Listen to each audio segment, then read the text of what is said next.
Hello everyone, this is your mock exam feedback. There's a task that I would like you to do, so make sure you are listening carefully. So, at the end of the video, I would like you to write a short report that details what you need to do to improve your mock exam. Firstly though, read my feedback forms and make notes. You can do bullet points if you want. And then listen to the rest of this presentation to make further notes, okay, because you need to do the task at the end. So here was your 40-mark question. So that was study the two film posters for Winter's Bone and Unknown. And you had to analyse the covers, commenting on visual codes, layout and design, and genre. So the first thing that I noticed was that I don't think anybody annotated the posters. You can write on them. So there were a few things that people missed off, like the websites or the reviews. And it's really important that you plan and you annotate, okay, and use these bullet points to help you. So if I just look at the first poster that you had, which is not here, just bear with me. That's the mark scheme.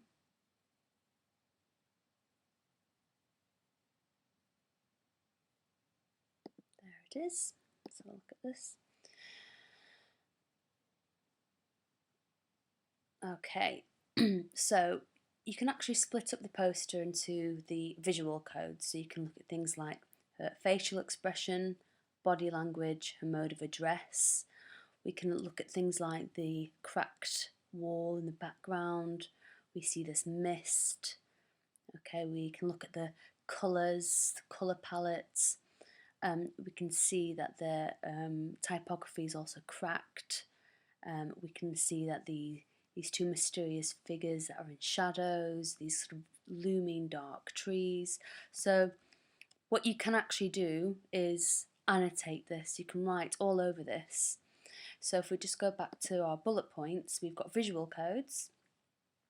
We can look at layout and design. So I think what's quite interesting about this is that we have it in two parts. We have your main image here, and then we have the smaller image that tells us a little bit more about the narrative, which is quite interesting. Now, when you talk about genre, I think a lot of people got a little bit stuck there, and I think adventure did come up quite a lot in the answer.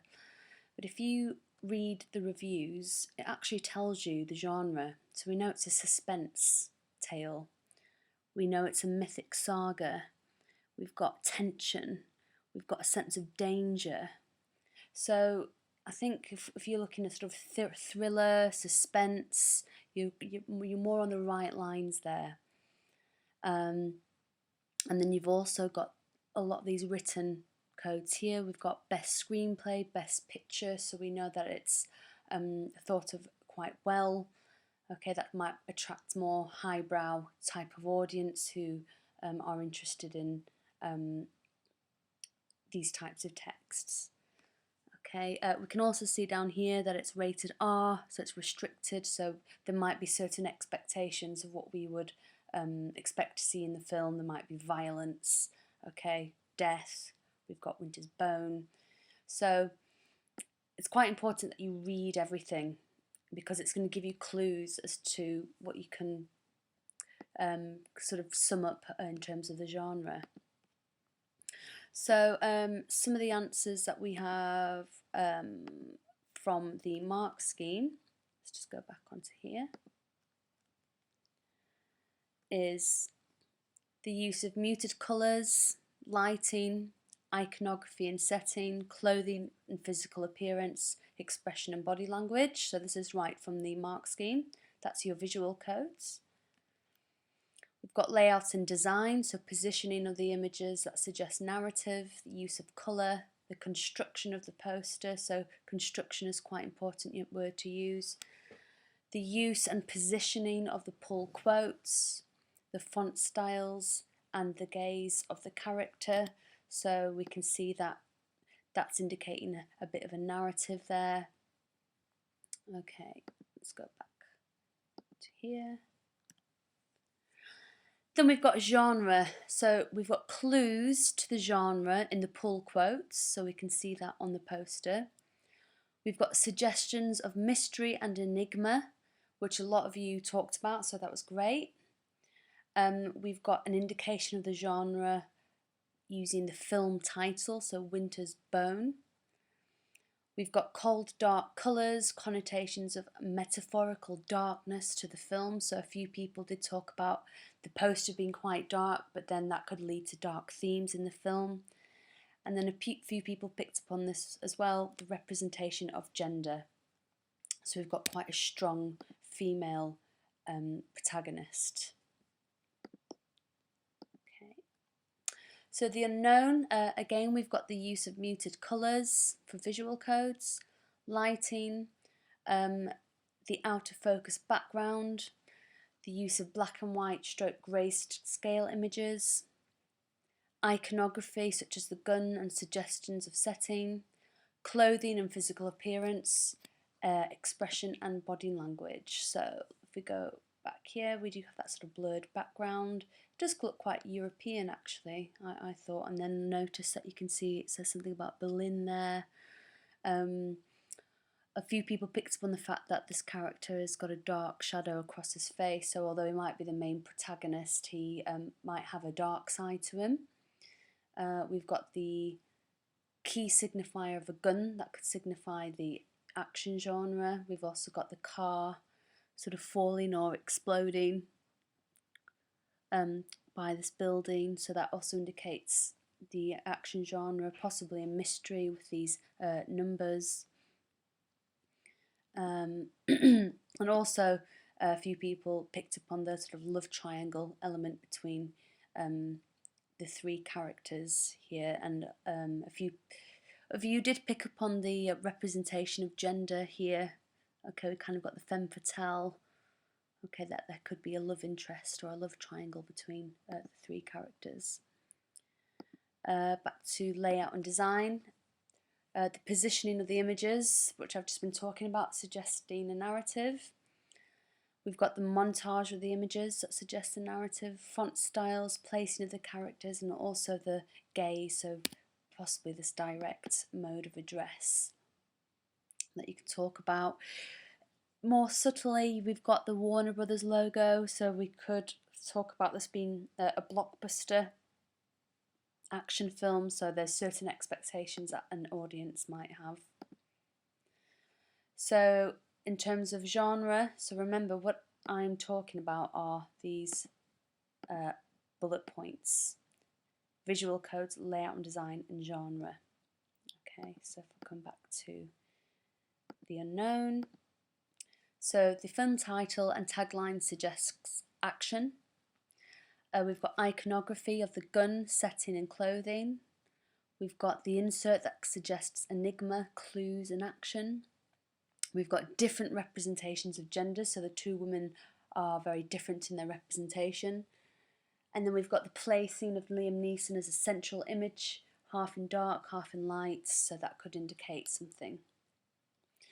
Now, something that you really need to talk about, if genre is a bullet point, you do need to talk about genre a little bit or refer to it as a concept.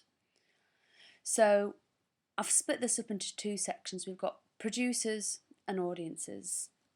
So you might talk about that the action genre might appeal to certain audiences, and within that poster, an audience might select a text to consume based on the genre.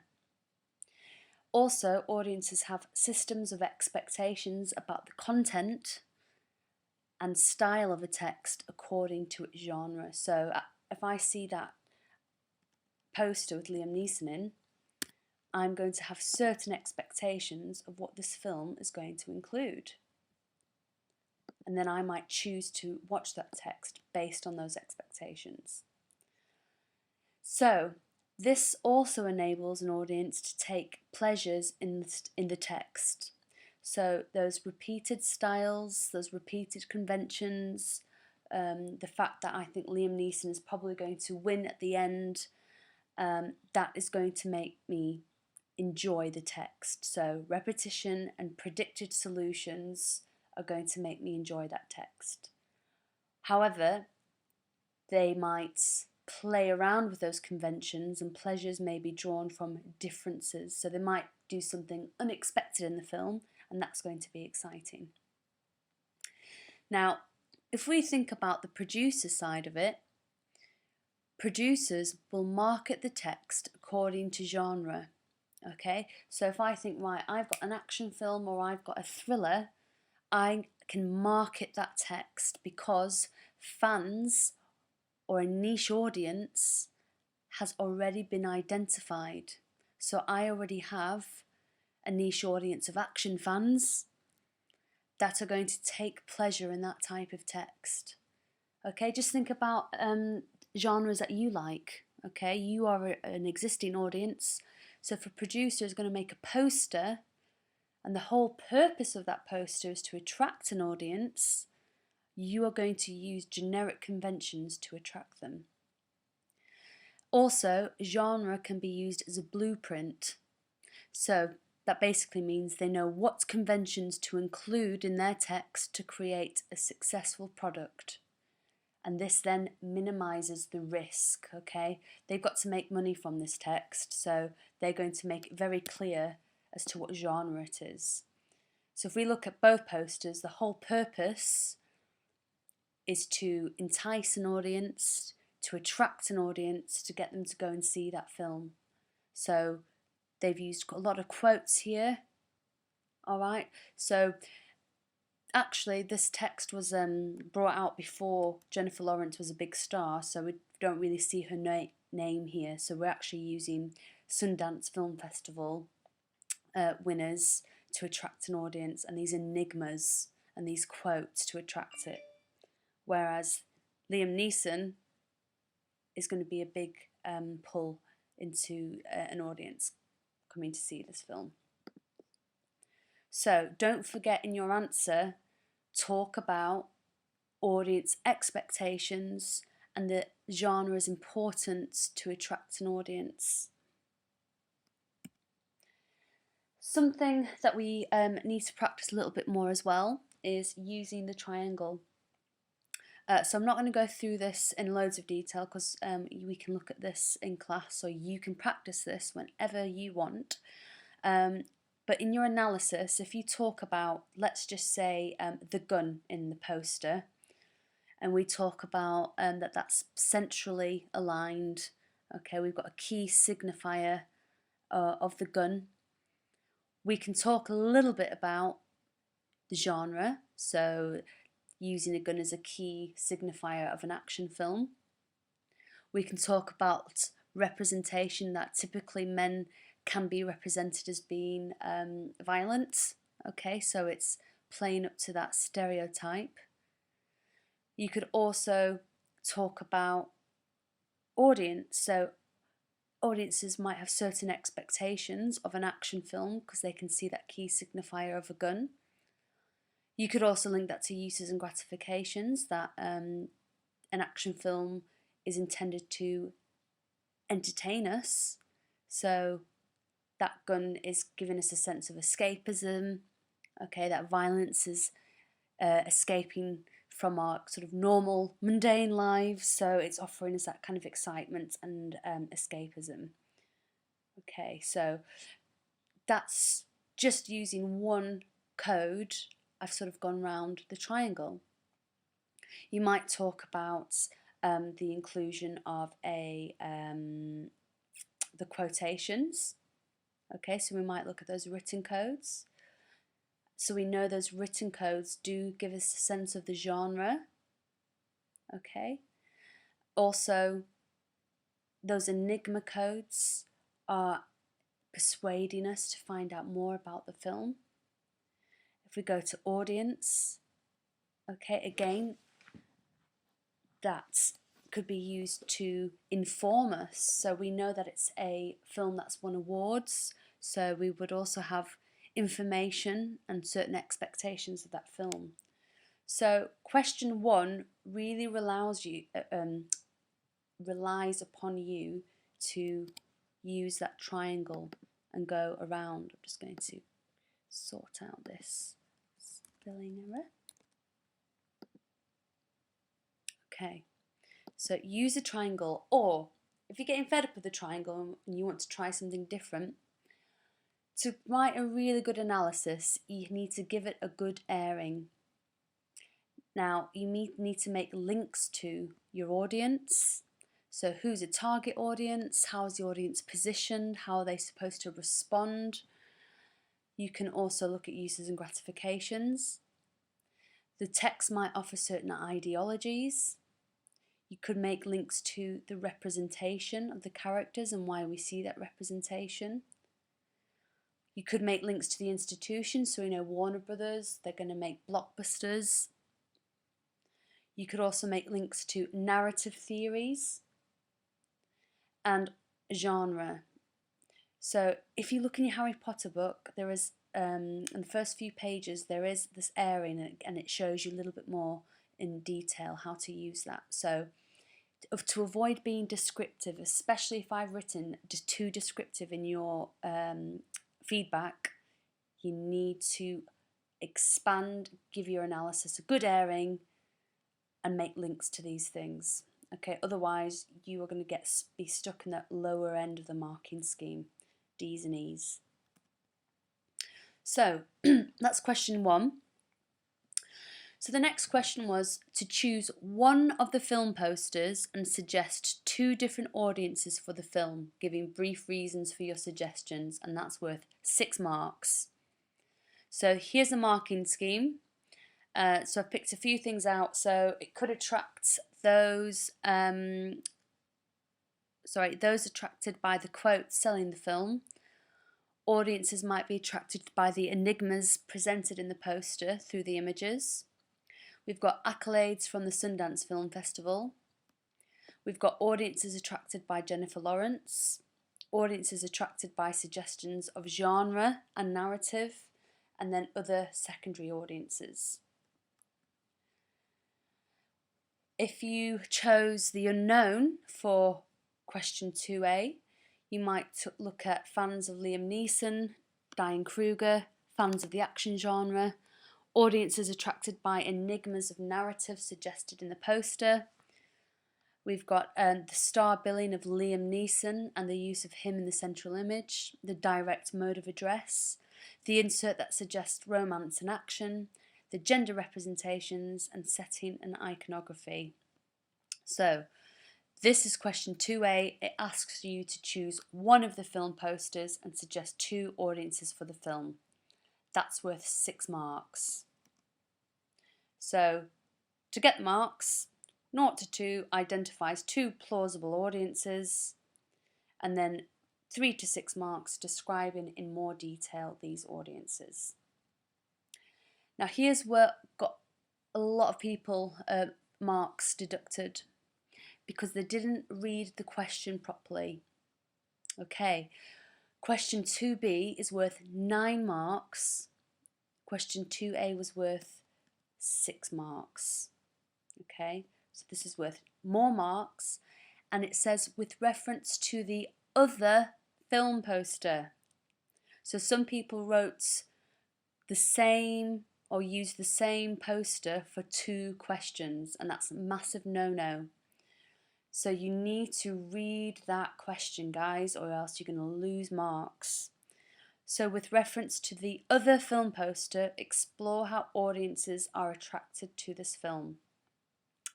So here is a marking scale. So we've got 0 to 2 marks, superficial, and will display only a very basic understanding of how the audience has been attracted. 3 to 4, the answer will give basic but relevant understanding. 5 to 7, we've got a sound, coherent understanding of how the audience has been attracted. That's 5. For the next band, we've got a good understanding. which is 6 to 7, and then we have a sophisticated understanding of how the audience has been attracted. So read that question. How has that audience been attracted? Really, really important. Check that mark allocation and write more for more marks. So some of you wrote the same amount for question 2A as they did for question 2B, and that's not going to work, okay? So look at the mark scheme, answer the question, do what it asks you to do. Right, so question 2C, with reference to your own examples, which must not include the resource material, explain how texts are constructed to attract audiences. Now, I'm going to say this till I'm blue in the face, okay? Only use the case studies, okay? All of you did that, which is fantastic. Some of you did not refer to 3 texts, so you've had marks taken away from you. You must refer to those 3 texts in your answer. And here's when I am going to get blue in the face. You must have a strong opening paragraph that helps you demonstrate that you understand the concept of audience targeting. Then you're going to use this opening to help you plan and answer the question. I had a few instances where some of you started talking about representation in the opening paragraph. Wrong concepts, a bit mishmashed. Good attempts, good effort, but we need to pin it down and get it right. So yes, representation was used a lot. Just to help you out actually, if you read the question, use that question to help you start off that opening paragraph. So here's the question.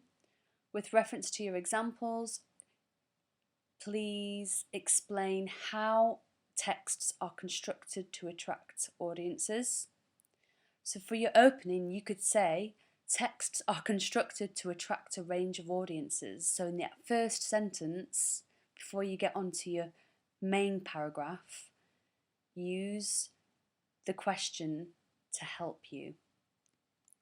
So here's an opening paragraph. This is going to demonstrate your understanding of the concept, and you're going to use this as a framework for your answer. So texts are constructed to attract a range of audiences. Okay, I've used that from the question. Producers construct who their audience is by categorising them by age, gender, income and interests. So that's giving you a little bit of background, or giving the examiner background information that you understand right. Audiences are categorised. That's key, that's fundamental when attracting them. We need to know who they are. They can then construct a text to appeal to them by using a range of strategies. Now, your range of strategies that we're going to talk about next is the bullet points or the key legs or the key structure for your response. For example, we've got a range of strategies. These range from creating appealing representations, so that's one thing. Offering uses and gratifications, that's something else, that's another strategy. Including well-known characters or celebrities, that's another way. And also the use of generic conventions to challenge or satisfy audience expectations. So this bit here is really, really key, because you can then use this to answer the rest of the questions. For example, I'm going to pick out uses and gratifications. So one way to attract an audience is uses and gratifications, because it's in red in my opening paragraph. So one method of attracting an audience is through the uses and gratifications it offers. Educating the East End has a mass audience, so I'm saying who my audience is, which means it targets as many people as possible. It therefore offers us a range of uses and gratifications. Okay, so I'm using my opening paragraph here. Now I'm going to get to my example. So for example, this text offers personal identity, where an audience can identify with the characters' emotions and situations. This is seen where Acacia's mum is ill and living in the hospital. So I'm using a specific example. So there are a number of close-ups which show the expressions of Acacia when she is talking to her teachers about her problems. So I'm giving you a bit of a brief example here, but this is what you need to talk about. This is the construction. So in a lot of your responses in your mock exam, I've asked you to talk about the construction of the text. Give me a specific example. Well, here you go. This is really specific, and I've underlined this because you're using terminology there. Then go on to another point. So another use the text offers is entertainment. And then you will go and use a specific example and talk about the construction. So then we're going to refer back to your opening paragraph. So I've talked about uses and gratifications as a way to attract an audience. So I've also written generic conventions can satisfy audience expectations. So Kerrang uses generic conventions to appeal to fans of the rock genre. Okay, and then you can start talking about how they will have certain expectations of the magazine. And then once you've talked about that, you go back to your opening paragraph, write appealing representation. So I might talk about Bond next, okay, that he's a strong male character, strong male protagonist. Okay, so his representation might attract a certain audience. Or you might have that there are times where he's seen as weak and that challenges our expectations of that character, so we're going to want to watch the text. So the key thing here is using this paragraph. This is your key to writing a good essay. And the 2 or 3 people on the course that actually did this got a B. Okay, so this is your key to getting a decent result. Because remember, the structure and the way that you write is going to get you marks as well as the content. So this is the task I'd like you to do. I want you to use my opening paragraph to create a detailed essay plan for this question. And I'd like you to post that onto Moodle. Okay, so use the opening, create a very detailed essay plan for that question. So you're going to post this onto Moodle, so it should be fairly obvious where you need to do that, but I'll let you know. I would also like you to write a short report that details what you need to improve on your mock exam.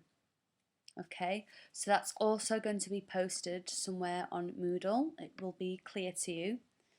So you need to use my written feedback and my tick boxes that I've given back to you. And you need to use this PowerPoint. Okay, because what we need to do is make sure that you know what you've done right. Okay, so what have you done that's well? Or what do you need to do to improve? Okay, because everyone can improve. All right, and some of us need to just kind of rethink the strategy. Okay, and that is that.